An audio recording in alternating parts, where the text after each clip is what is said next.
पंजाब हुकूमत और वज़ीर आला मरियम नवाज साहिबा ने इस बार मंडी में इंतज़ामात तो बेहतरीन किए हैं और इसके लिए वो तारीफ़ की मुस्तहिक भी हैं, लेकिन एक अहम रास्ते ने यानी खाना काछा के नज़दीक गांव इस्लामपुरा की इस सड़क ने शहरियों के लिए एक बड़ा मसला खड़ा कर दिया है।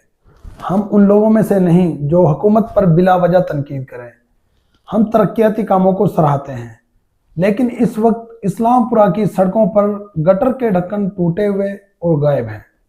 नालियां ओवरफ्लो हो रही हैं और चारों तरफ पानी ही पानी है। यह रास्ता बकरा मंडी के पिछले हिस्से को अटैच करता है। इस गंदे पानी की वजह से लोग परेशान हैं और व्यापारियों को मंडी से पहले ही अपने जानवर उतारना पड़ते हैं, जिसकी वजह से इनके ऊपर डबल बोझ पड़ रहा है और हुकूमत के इतने अहम और बेहतरीन इंतजामात के ऊपर भी उंगली उठ रही है। हमारी वज़ीर आला मरियम नवाज साहिबा और हुकूमत पाकिस्तान से अपील है कि जहां मंडी में इतने बेहतरीन और शानदार इंतजामात किए गए हैं, वहीं इस्लामपुरा के छोटे मोटे कामों को फौरी तौर पर मुकम्मल करवाएं, ताकि इस्लामपुरा के रिहायशियों और मंडी आने वालों को सुकून मिल सके।